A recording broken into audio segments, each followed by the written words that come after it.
Mariana. I will be the moderator of this webinar on behalf of the Unimai team.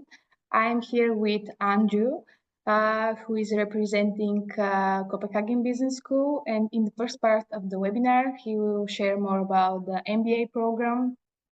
And in the second part, we will meet Damien, who is an alumni from Copenhagen Business School, and he will share more about his experience. Everyone who is listening, you can answer questions in the Q&A box during the webinar. All questions are welcome, so don't hesitate. Before we start, I want to introduce my colleague Laura, who is part of the Unimai team. Some of you may know her, or some of you will know her after the webinar. Hi, Laura. Hi, thank you everyone who managed to join. We have been in touch through emails.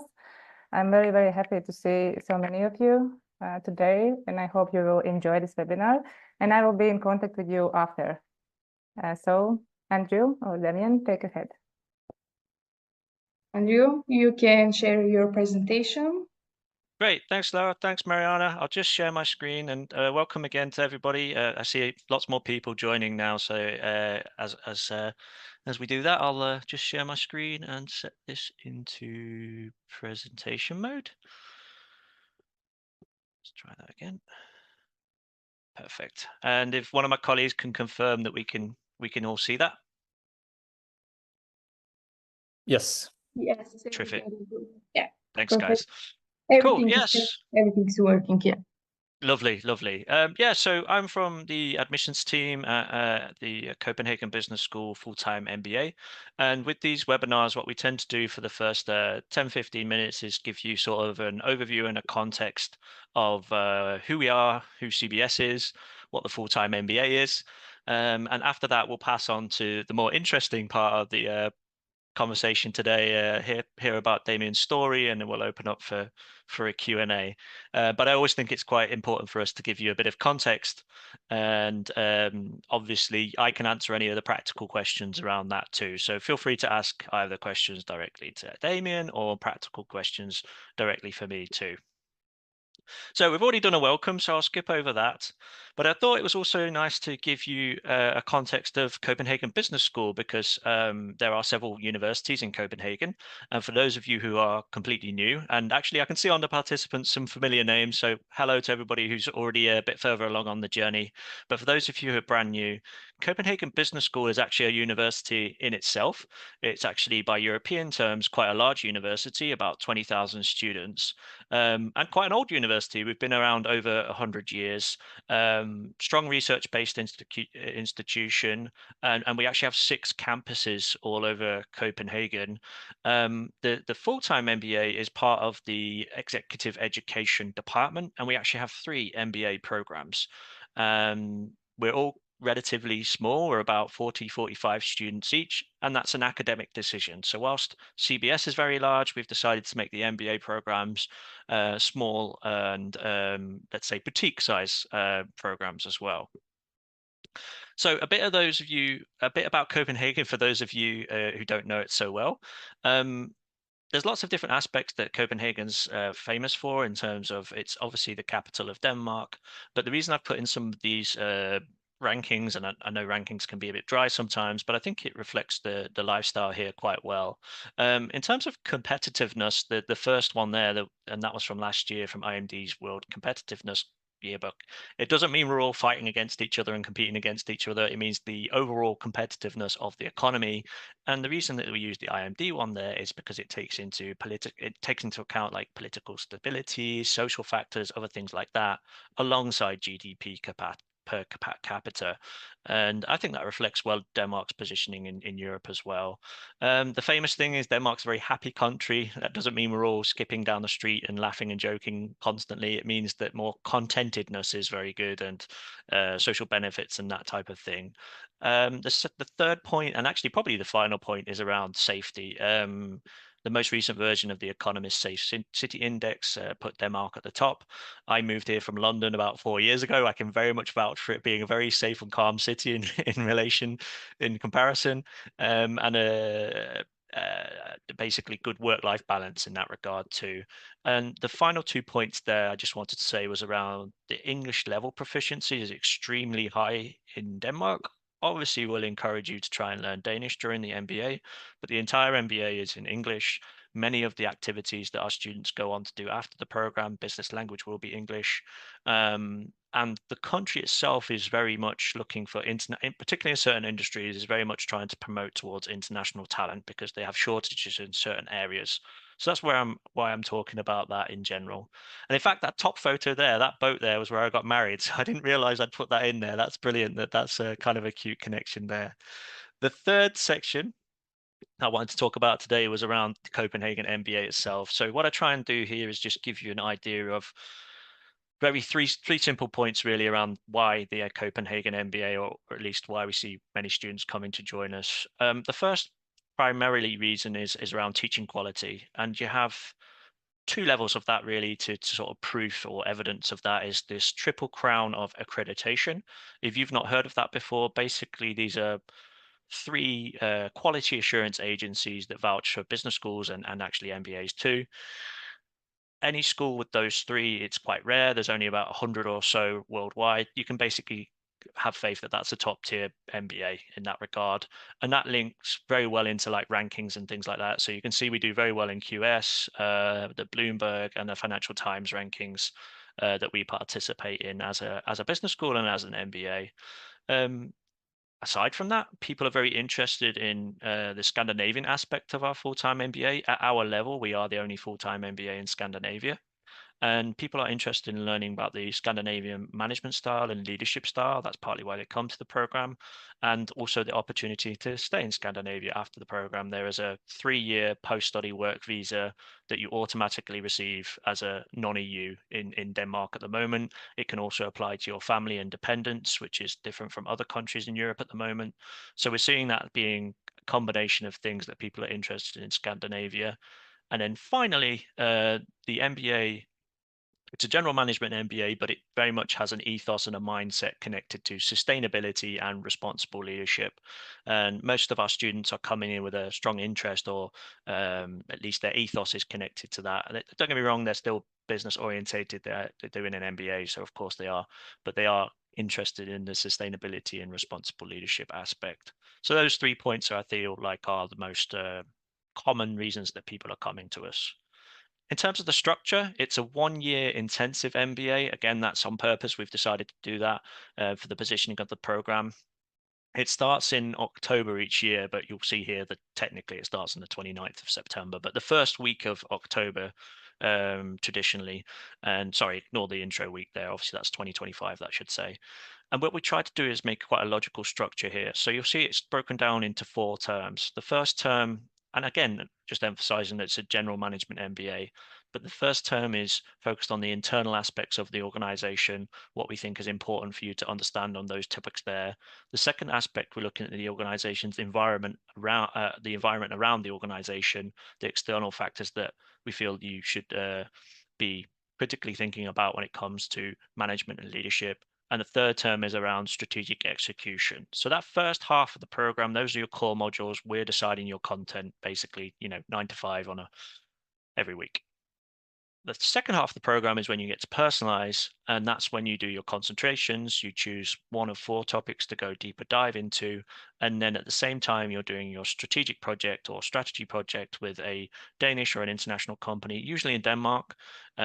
Basically like a hands-on strategic level. It's in place of your thesis. So it's still an academic report, but you are working directly with the company, either in the company or with the company, to answer a strategic level question for them. And then the 3 cross-cutting elements, we mentioned sustainability already. We have the leadership discovery process, which I think we'll also probably talk about in Damien's story as well, and the managing your career modules, because learning much more about yourself as a leader is a huge part of why people come to the program. And that's a big positioning on the LDP there, the leadership discovery process of why we do that. And then thirdly, the careers module, of course. We could talk about how nice Copenhagen is, etc. But people are coming to have this role transition usually when they come to an MBA. So hopefully that gives you some insight into the structure there. The way we teach compared to, say, we tried to give you some international comparisons here. It's very hands-on, it's very experiential, very collaborative, very group-based, and that's very Scandinavian in that regard in terms of the teaching. But what a lot of the activity on the program is trying to facilitate is this one-to-one networking, this informal networking that's extremely important in Denmark, very important for your strategic project, very important for post-MBA opportunities. So that's why the careers team and the alumni activity that we do is through these types of things, such as professional breakfast, company events, career mentoring programs, and alumni events as well. And again, that's kind of trying to facilitate. In Denmark, doesn't tend to be like undergraduate in the sense that you're doing big recruitment fairs. It's not really the style of MBA recruitment for companies and that type of thing here in Denmark. So we're focused very much trying to get you on that one-to-one level, and you will have a lot of one-to-one time with the careers team as well, with your career mentors, alumni mentors as well. And finally, I just wanted to go a bit deeper detail in terms of the structure with a strategy project.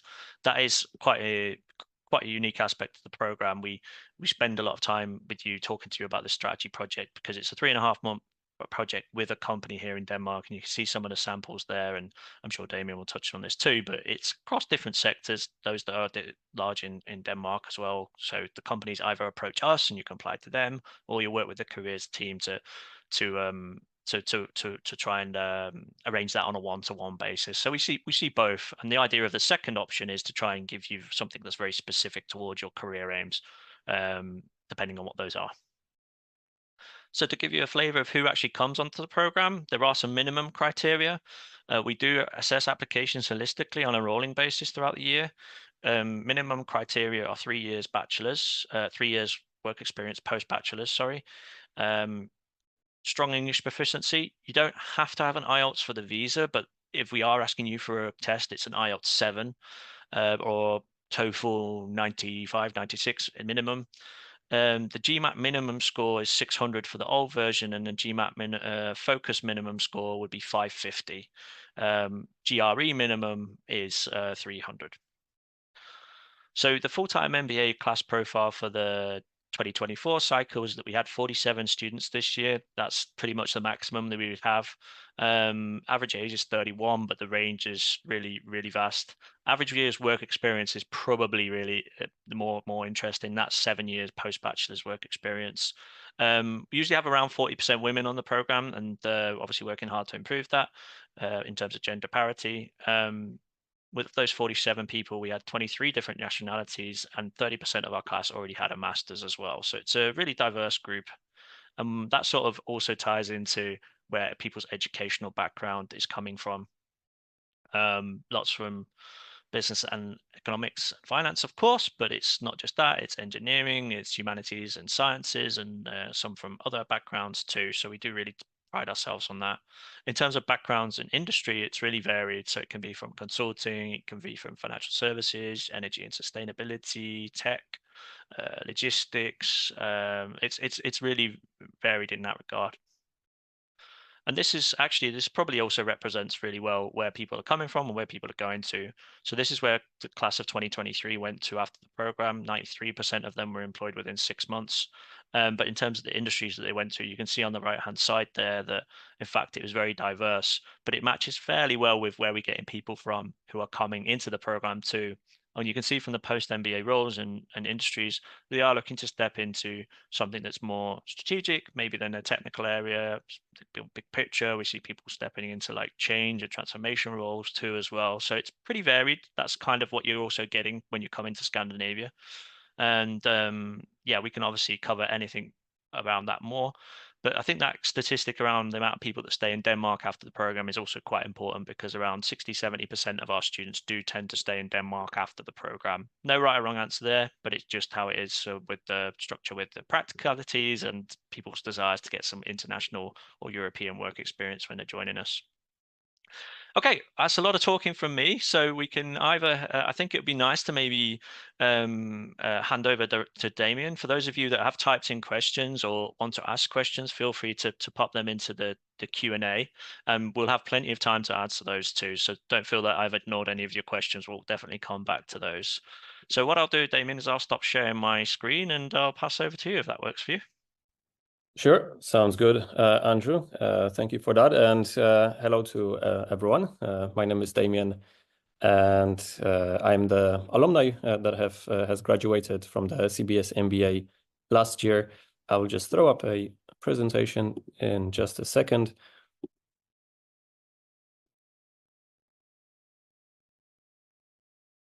Okay, so hopefully you're able to see that in case one of my colleagues will shout, but I do see a thumbs up.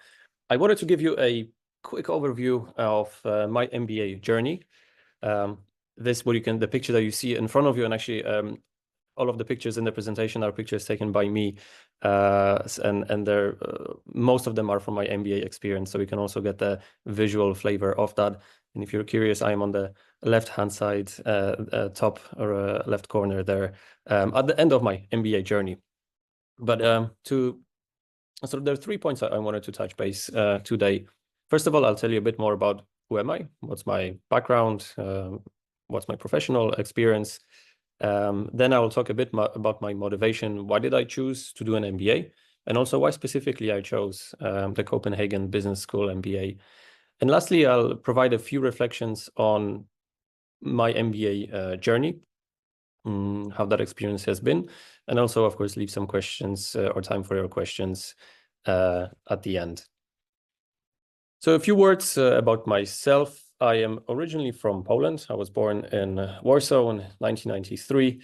But the one thing that stands out, I think, for me is that I've spent more than half of my life abroad, initially dictated by my parents or my family moving from Poland to Czechia, but then also me continuing studies outside of Poland. So I did my bachelor's in the United Kingdom, and also then have worked in Ireland prior to moving to Denmark to do the MBA.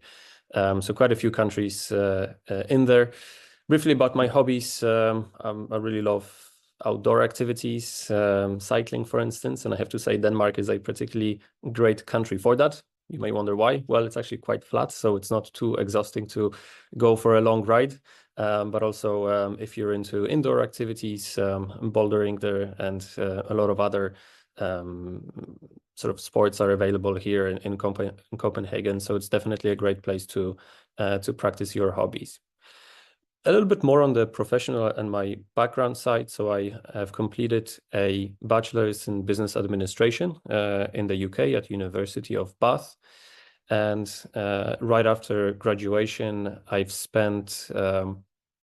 joined Google. And I've spent around 7 years working across 3 different teams at Google, beginning initially within customer service, then moving into large customer sales, and then most recently finishing in a team called strategy and operations. And really the motivation there for that, for those 3 roles has been to get a broad outlook or a toolkit in terms of the different areas of the business, be it a customer-facing role, but also more of a strategic planning role, and make sure to sort of build that toolkit. Now, after 7 years at Google, and you may also wonder, well, Damien, why did you leave Google, or why did you decide to join an MBA? So I've decided to pursue my sort of a motivation that I had for a very long time, and that was to work within a company that directly contributes towards sustainability. And really the decision to do an MBA was to use that as a platform to change my career, to move from what is predominantly advertising sales, that's what Google does as the main line of business, and then transition towards sustainability. So you see here in 2022, and that's the year where I've started the 1-year Copenhagen MBA course. And I'll tell you a bit more about that. But then right after graduation, I have also started at European Energy, which is my current employer. And within European Energy, I am actually continuing to work in the area of strategy. Therefore, you will see that I have changed the industry, I have changed the country that I live in. However, I have stayed within the same area of the business in there. So it allowed me to transition quite a lot of the knowledge from Google, from the CBS MBA to my current employer. Now, speaking of my motivation, I briefly touched on why I decided to do an MBA in the first place. And here I mean a motivation that is to do an MBA as a course. And that has been to use it as a platform to make a career change, from moving from online advertising sales to, back then I actually didn't know specifically that I will be working in renewable energy, but I broadly had a motivation to transition to what I call a clean tech industry. The other element was to also review some of the knowledge of the different areas of the business that I might have forgotten whilst working at Google. But then I had 3 reasons why I actually specifically, out of all the different MBAs that I have considered, have decided to pursue an MBA at CBS. And number 1 reason has been the focus on sustainability and how the CBS MBA has basically weaved a lot of sustainability related cases, questions and topics throughout the core curriculum, but also providing an opportunity to then deep dive a bit more into the sustainability aspects and how businesses work within the topic of sustainability in the concentration. And that was quite something unique and that I haven't found the other courses to focus on as much. Now, second of all, the career opportunities, specifically in Denmark, were aligned with my career motivations. There are quite a few companies within the renewables space, like we have Vestas, you have Ørsted, that are based in Denmark, and therefore there's a lot of opportunity for a career in this area. Lastly, as Andrew has talked a bit about Copenhagen, I'll likely keep this brief, but I do have to second the points that it's just a really comfortable city to live in. And I have also lived in larger cities. I have lived in similar sized cities, also capitals, here specifically Dublin as my most recent city that I lived in. And I have to say Copenhagen really strikes a great balance between the size of the city, but also the amenities, attractions that it has to offer, and the fact that it's just a very safe and clean city, just a very pleasant one to live in. So moving into the journey and how I see the MBA journey, maybe also how things look when I look at it from a sort of benefit of hindsight. But I want to start with this visualization, which is one way on how to think about any sort of journey or any moment in your career or your life, and how basically when you get to a certain point, you might think, okay, I have had all these different opportunities maybe that I could have taken, but I went along a certain life path.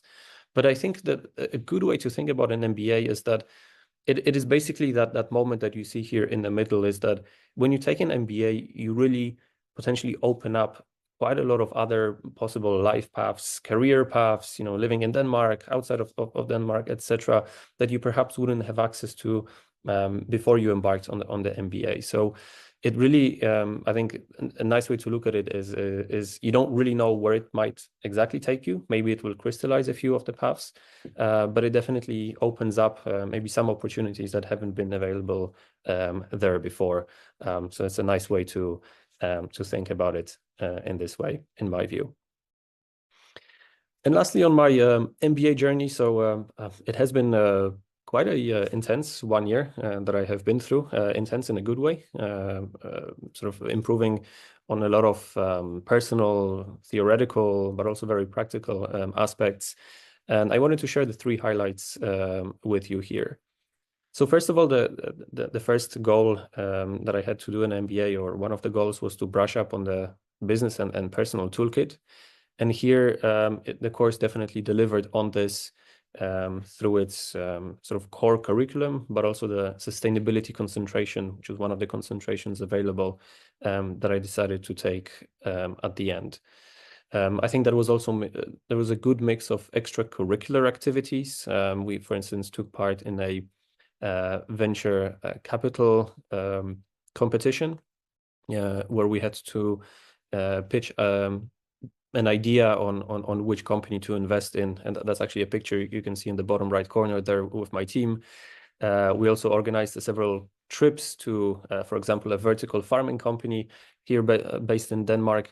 So there's quite a few extracurricular activities that you can get really involved in as part of the MBA course, which is great. And the last highlight here is on the leadership development program.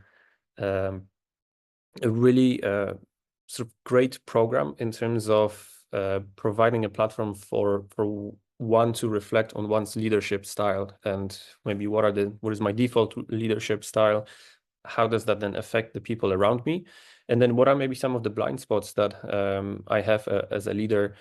For instance, I might react in a certain way under pressure or under stress that are great to reflect on and are included in part of the what's called LDP, Leadership Development Program, as part of the course. So really sort of at times an intense and sort of but very much I would say enriching journey on the academic and personal side. The second highlight is that the course has actually allowed me to move into the industry that I wanted to transition to. So I landed a job at European Energy, which is my current employer. And actually, when I go back, I realized that the initial touch point that I have with European Energy was with a alumni from CBS at a networking event at the beginning of the course. So I initially had a chat with that person and talked a bit about the company, about my motivations, learned how sort of it is on an exciting growth journey, and really became interested in it from the start. And then even though the company hasn't actually taken interns before, I approached it and proposed to have the strategy project with the company. So this is the project that there's a requirement on the CBS side to deliver a strategy sort of academic report. And then this is also combined with the company internship. So you, in a way, have two big stakeholders that you work with, each with sort of similar requirements. There are also some diverging requirements on the academic, maybe more on the company practical side. But I think it was a really great opportunity for me to learn more about the company, but also in a way show my work output. And actually that has led me to then being able to land a full-time job with them at the end of the internship. So I was really happy about that. And now we're also offering internship positions, which I help to coordinate at European Energy for the subsequent MBA students. And then lastly, and this is the final point, I think that really should not be underestimated, is just really making friends for life as part of the MBA, and being together in that MBA journey, which can be intense at times. It can be very rewarding, having fun together, and being able to reflect also together and see how people from different backgrounds might perceive me and also I perceive them. So a very, very sort of enriching experience from that side. There's a lot of people that stay in Copenhagen, and we definitely keep in touch on a regular basis, even after the MBA is officially finished. So that was the last point from me. So thank you very much for your attention. Here's a last picture of one of the leadership courses which are part of the MBA, and this was my group that I took part in that experience, which was great. Thank you. And then over to you, Andrew, Mariana. Yeah, brilliant. Thank you, Damien. That's a great pick at the end there as well. I hadn't seen that on your presentation yet, so that's really cute. Yeah, I just had a couple of follow-up questions just from collating them as well, but also really interested to hear. So you touched upon it a little bit. You told us about how you initially talked to European Energy, but how can you well, okay. Can you tell us a little bit more about the process of how that went after that, and how did you land that job, and if you felt the MBA, either from the skills perspective or the careers team or whatever, helped you with that? That'd be lovely to hear a bit more about that. Sure, happy to explain. So, yeah, so with European Energy, I was lucky enough to be in touch with an alumni from, I think she has worked, or she has completed the MBA the year before me, and has started working at European Energy. And it was actually the careers team that has directed me to that person, because they knew about my motivation to transition to the renewable energy industry. And they were on the lookout for potential alumni that might be relevant contacts for me to pursue that.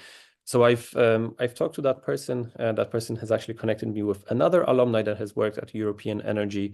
And then I was connected to yet another person that was actually within the team, which was the strategy team that I wanted to work with.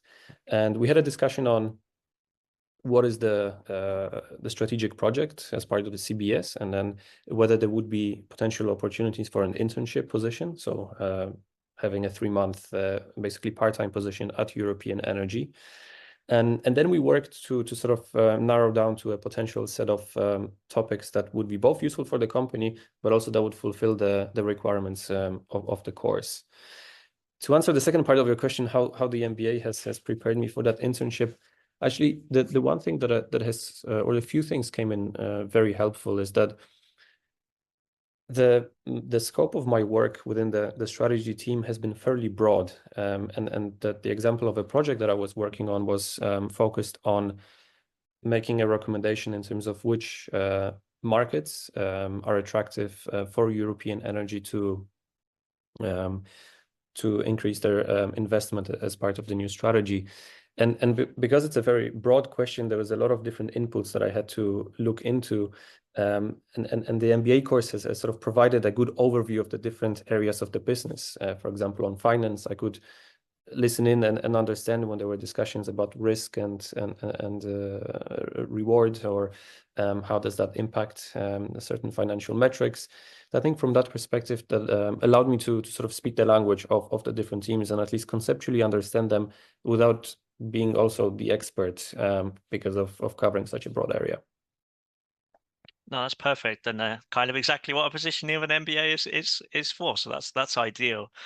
Something that jumped out to me as well. You took the concentration in governance and sustainability. Am I right in saying that? Yes, correct. Yeah, perfect. And what a common question we get come up is around. So obviously you have your core module in managing sustainable corporations, which is your in your first term. And then you have the concentration in sustainability, and that's a similar concept for all the other concentrations. You do your core module, and then you go deeper dive on the concentration. Can you tell us a bit more about what the difference was between the two, and how you felt your learning was impacted by that, or what you found interesting about that? Sure. Happy to explain. I think the best way to think about concentrations is like you said, Andrew, it builds up on whatever the core foundation is that has been covered as part of the core curriculum. So as part of the MBA course, one of the core courses is called Sustainability, and that provides a very broad introduction into the various sort of areas of sustainability. For example, how greenwashing that companies might pursue, or the different case studies. For instance, to what extent should companies be responsible for promoting societal issues or addressing societal issues.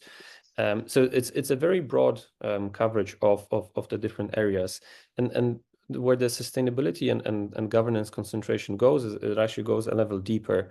So there is one of the elements is focused on sustainable business models, specifically sustainable supply chain, going a bit deeper into some of the issues with, for example, labor rights in some of the countries, or procurement from regions that might have issues with labor. The other side of the concentration is very helpful, because it looks at the whole company governance. and also sustainable finance.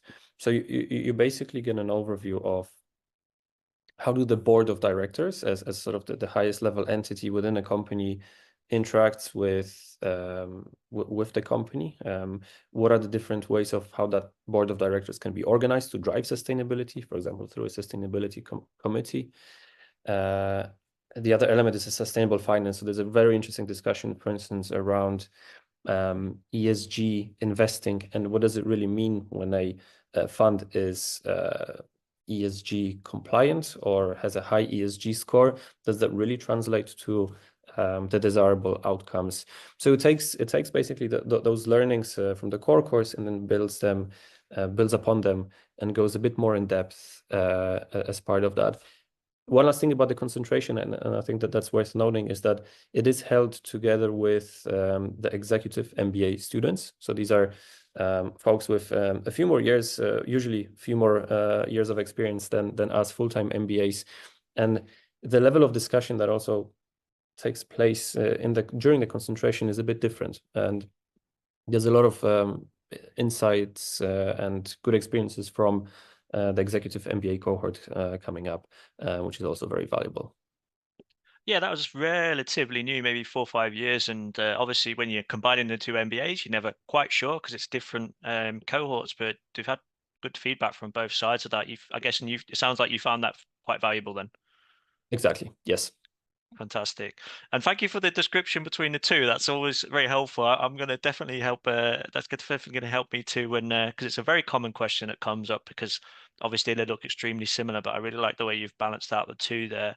I think that's kind of everything I wanted to add on top of your presentation there. That's super helpful. We've got some questions coming on the Q&A. So for those of you who have been watching and listening and patiently waiting, now's your chance to start sending in some more questions as well, because there are a few of you online here. And I've noted down a couple of them. Mariana, did you want to give us any of those coming in? Yes. We have some questions about the job experience. So I will make just one question. How many years is the requirement of job experience to apply for the MBA program? Yeah, good question. I'll cover that if that's all right, Damien. It's a minimum of 3 years post-bachelor's work experience. The average is 7 years, but it's quite broad in that regard. So we have people with much more than that. We have people with closer to the minimum too. It really depends on your stage of career, and we look at your application holistically. So sometimes we even have people apply with maybe 2.5. And if they're very strong in other areas, then there is potential for dispensation. So if you're doubtful about any of those types of things, then do reach out to us. But generally speaking, we do tend to keep to that minimum. You do have to be let's say an exceptional candidate if we're going below that minimum. The maximum, then we'll have a conversation with you. There is no maximum, but if you're heavily work experienced, then we'll have a conversation with you about, okay, which program is more suited for your stage of career? Because it might be that we say to you, hey, the executive MBA might be for you. Okay, thank you. And we have one question for sustainability. Are collaboration programs for R&D projects with focus on sustainability? I would say the collaboration aspect would be more like your strategy project. So even before you join the program, right, Damien, the careers team sitting down with you for a couple of hours to talk to you about your career's aims and things like that, right? So you're going to give a very clear conversation with everybody, even actually at application stage, about what your post-MBA aims are. So your collaboration I would target would be in the strategy project, where you can personalize that towards, say, a company that you're really interested in working in, or more realistically, an area, and be flexible within that area, because there's a lot of really interesting activity in certain industries happening here, and of course energy and sustainability is one of those. So I wouldn't say you'll be on the program looking at an R&D module and doing that, but I've definitely have seen innovation and R&D as part of people's strategy projects coming through the program. Okay. Yeah, exactly. And if I can add to that, so when you think about the strategy project, you have a choice of applying to some of the offers that have been compiled by the careers team. So that those offers would have a more or less set project description, but then you're also free to explore the strategic projects on your own. And this also allows you to then potentially tailor that to what you want, and hopefully that the company also wants, and hence maybe find a collaboration opportunity there, like Andrew said. Thank you, Damien. We have question about the tuition cost of the programs. Yes, I saw that question and that was embarrassing. I didn't include that. Of course, it's something I should have put in the back end of the PPT, but I was getting so excited about talking about the program and exciting things like that. So it's 365,000 Danish kroner. We charge in the local currency. That tends to work out to around 54,000 US dollars. So obviously have a look at the exchange rate, but just to give you an idea, that's around 54,000 US dollars. There is a small additional fee charged by the Danish government for non-EU students, and that should just be taken into account. So yeah, in total, the 365 plus the small fee charged by the Danish government, and we can accept it in krona or in euros, but basically it's a 10% tuition fee deposit. So 10% of your tuition fee is how you secure your place on the program, how we start your visa, if that's relevant for you, and then the rest is done on two installments. Usually the question that follows tuition fee costs is scholarships. Yes, we do have scholarships, up to 40% tuition fee discount, and that's relatively simple process. You apply at the same time as you do your program application, and we assess looking at basically, are you above average on our criteria? We have about a third probably of the class that can receive a scholarship, depending on how much money we have for that each year. And that, because in Denmark, that comes from external foundations, so it changes each year. But generally speaking, about a third of the class can receive a scholarship. Perfect, thank you. And we have a specific question. People who have a low faculty degree, can you apply for MBA program? A low, sorry, what degree? I didn't catch that. A low faculty degree. Yeah, I mean, there's no specific requirements in terms of, let's say, subject area or major, whatever you want to call it, but it does need to be bachelor's degree equivalent. So if there's something in your own country or you're uncertain about the equivalency, we do tend to ask you to go and search that out yourselves. But we're very experienced in our team with international let's say degrees and things like that. So you can reach out to us and we can probably tell you if we've had that in the past before. I do tend to encourage people to reach out individually with those types of questions. We have one question to Damien, I think. Knowing Danish is mandatory to land a job, I think, in Copenhagen. Mm-hmm. So the short answer is no, at least not in all the cases. I don't speak fluent Danish or anywhere close to fluent Danish. So I would say the rule of thumb is if you apply to larger companies, multinational companies, even small to medium-sized companies, it doesn't have to be a global one. You can get by in English. There are probably a few jobs that require Danish, but I haven't found to be a particular issue when applying. Thank you. What's the business language at European Energy out of interest then? Because it's so international where you guys are.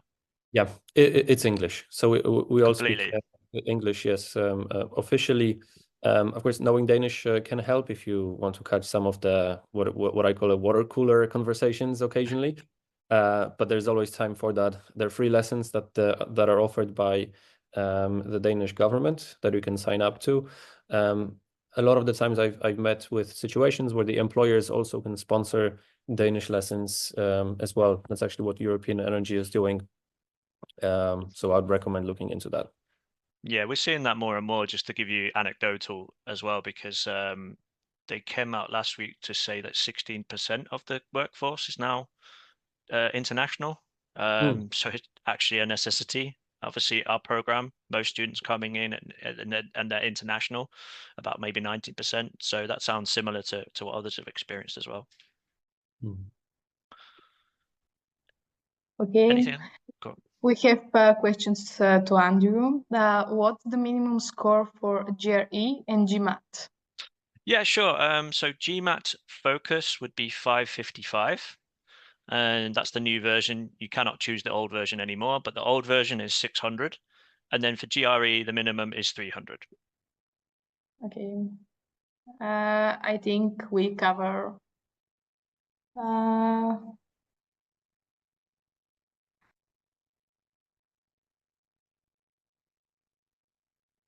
we have questions about the post-study visa and the job sponsorships after the MBA.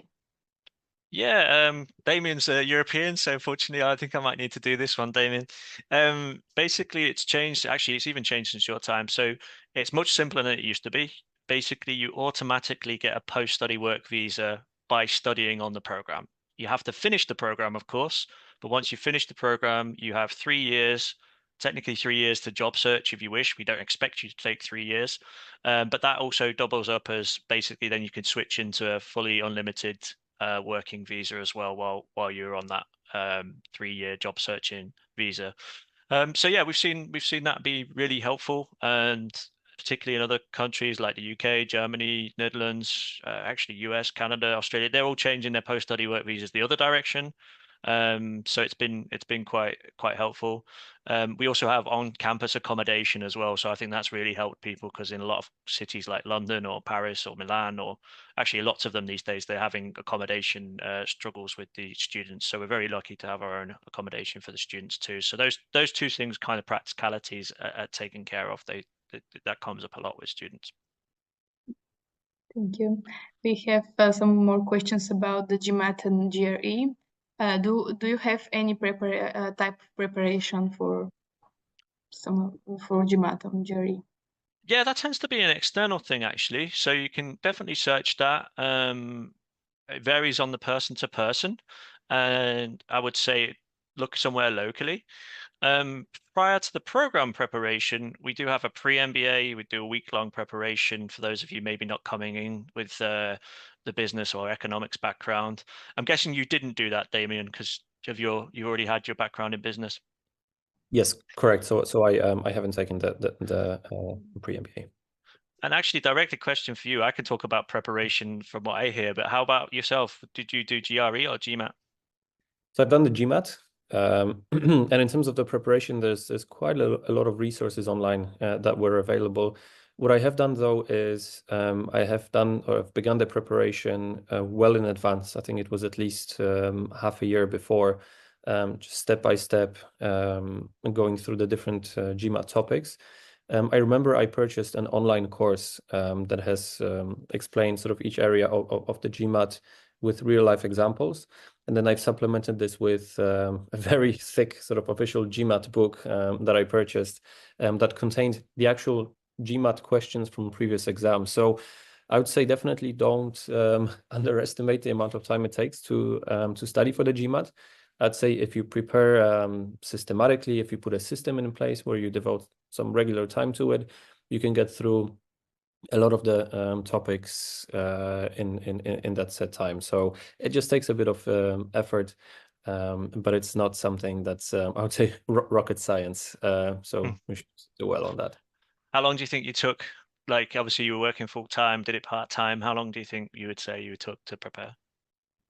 Well, it's a great question. I'm trying to rewind back to when I was It's a while ago now. Yeah, it's also a moment where I guess I had a bit more time with COVID and working from home, because that was still in the I'd say early stages. I think I took about maybe half a year, maybe 5 months or so. That's sort of a figure that I'm having at the back of the head now. But it really does depend how much time you put per day. If it's if it's an hour or so, maybe longer. If you put 3 hours a day, or maybe 3 or X hours every week, then you can scale the sort of total time. Yeah, On that's a big part of the challenge, and I think it ties into like some of the skills you need on the MBA, right? Like time management, discipline, prioritization. It's a tough time, but you also need them on the MBA, right? Yes. Did you live in the accommodation? I forget. I have, yeah. So I think that was very helpful to be able to live on campus. The fun fact is that our accommodations were actually physically connected with within the same building as the majority of our classes took place. So even on a rainy day, there was no issue of having to take an umbrella. So it was very convenient to be able to stay in the student accommodation. No excuse to miss class. We might also, somebody's asked about the accommodation there on a practical level. Totally correct that we have the same accommodation that Damien refers to. So that's called Porceleinshaal. But there's also potentially coming some more. Somebody's asked about a specific place. At the moment, no, that's not the case. We still only have the ones at Porceleinshaal, but maybe in 2025 we might have some more rooms confirmed.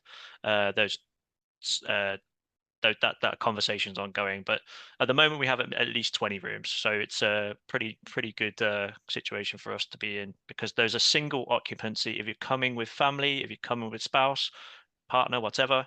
At the moment we can't have rooms for those, so you would go into the private housing, and we do have help and can direct you where to apply for those. Any other questions, Mariana? We have one more question to Damien. Do you recommend it first to do the TOEFL, GRE, or GMAT to get the needed score before apply to the MBA, or do it at the same time? So I can't really comment on the TOEFL because I haven't had to take TOEFL for the CBS MBA. The reason being is that my studies were in English. I definitely recommend preparing for the GMAT or GRE before applying to the MBA course, depending how comfortable you feel with the whole exam. But it does take time to prepare. So I would say definitely leave at least a few months of preparation if you want to do it systematically to be able to get a decent score before applying for the MBA. Thank you for the answers. I think we don't have more questions. Great. Well, one of the first questions was around when will they get the webinar? Of course, we're recording it, so we will send that out, and it will also include our contact details as well, right? So you're very welcome to send follow-up questions to us, particularly practical ones. Feel free to send them through to me. It tends to be when people are a bit further along in the process, they want to talk to alumni and have specific questions for that. But like the practical questions, I can definitely cover those. But yeah, happy to help on that. And Laura will contact all the attendees and can share, can ask all the questions. Yeah. Lovely. Okay. Anything final to cover? It seems like we've answered most of those, but just say a sincere thank you so much for Damien for talking us through your journey. That was definitely the most interesting part. So thank you so much for that. Thank you all for participating. Yeah. Thank you. Thank you. Bye. Thank you. Bye-bye. Thanks all. Thank you. Bye.